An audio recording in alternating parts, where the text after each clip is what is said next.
Thank you po.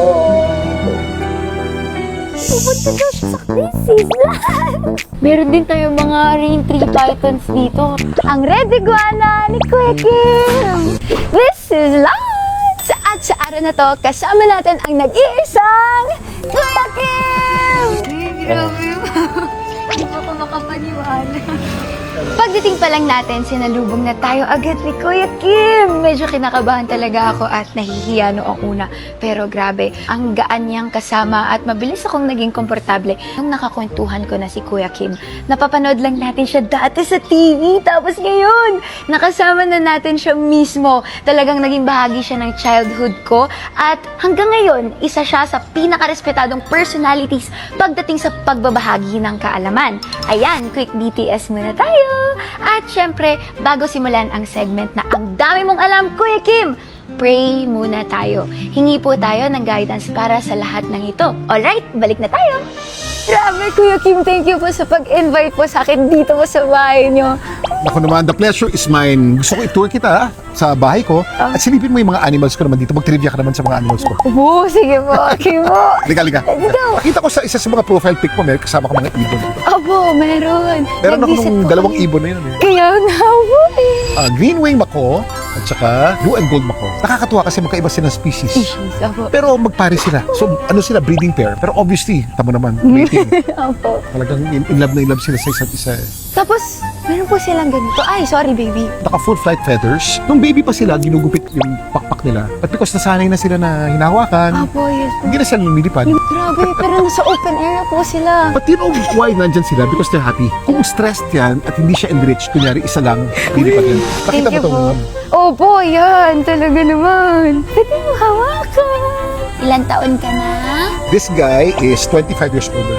Halos magkasing edad tayo. Diba? Maliit lang po siya nang nakuha niyo Nung po. una ko yung nakuha 25 years ago, ganyan siya kalaki. Pag nagkamali ka ng diet dito early on, hindi sila lalaki ng ganyan, mamamatay sila eh. Because they're grazers, talagang puro grass and green leafy vegetables. Lakas kumain. Po, tapos tama po Kuya Kim, yung dito po ang shell nila is may mga nerve endings. So, Correct. nararamdaman po nila. Diba ginagawa ng hinahawakan marami po- sa ating mga Pilipino, binubutasan yan, tapos pinatali.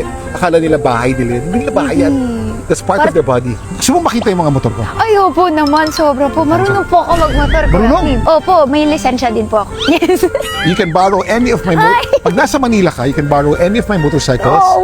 Huwag mo na sa Semp lang ha. Oo nga, grabe, sobrang dami. These are my bags! Grabe, alagang-alaga, Kuya Kim. Yeah, I've been on a motorcycle since the 1990s. Ang unang date ko nga with my wife, nakamotor ko. Nakamatar po. Ang isa sa pinakaluma dito, ito, tandaan na to. Hulaan mo anong year to? 90s? 90s po ba? 1990s? 19. Nakakatawa si Lance. Vintage na sa'yo yung 1980s. Kasi bata ka pa eh. Opo eh. But technically, 1980s is already vintage. Magugulat ka sa age nitong motor na to. Hindi pa pinapanganak ang lolo mo. 1940. 40s. This is a 1940 Harley-Davidson knucklehead. So bago pa mag-World War II, itong bike na to. But ang restoration niya talagang parang parang bago. Opo. Mapapansin mo ang cambio niya nasa kamay. At of course, sa gitna ng bahay ko, meron tayong balete, ficus. Grabe po yung ambience dito po sa bahay niyo, Kuya Kim.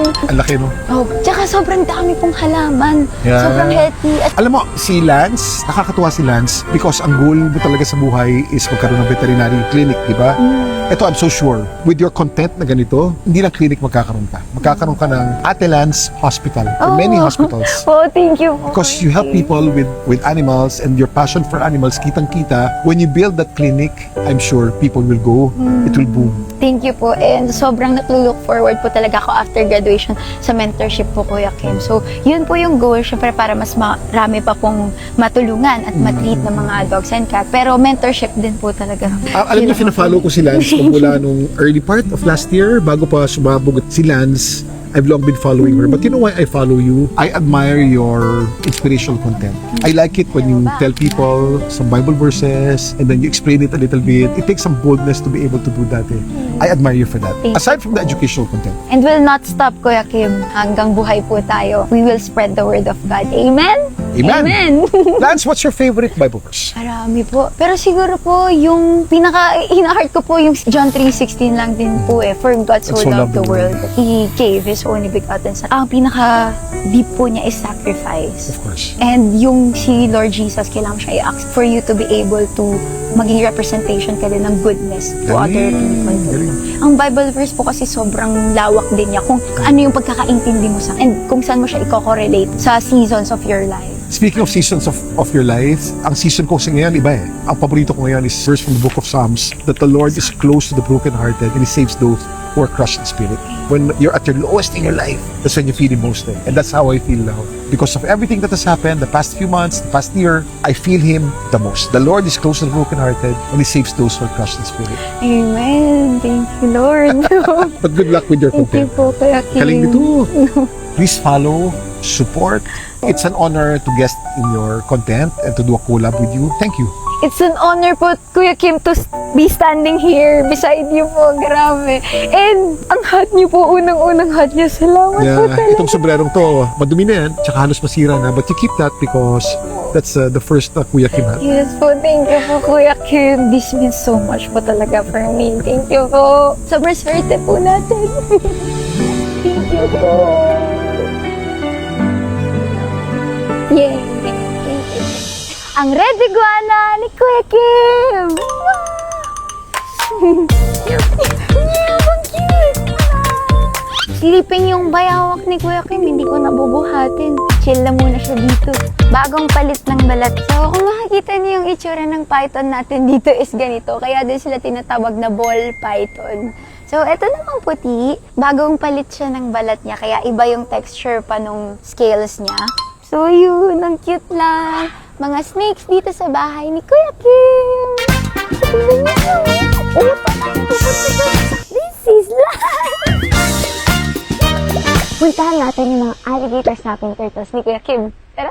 Ayun silang dalawa. So, hindi mo sila pwedeng hawakan kasi nag-snap na sila eh. Mabilis din sila, grabe. Kaya sila tinawag na alligator snapping turtle kasi yung shell nila is parang alligator. Yun ang may itsura.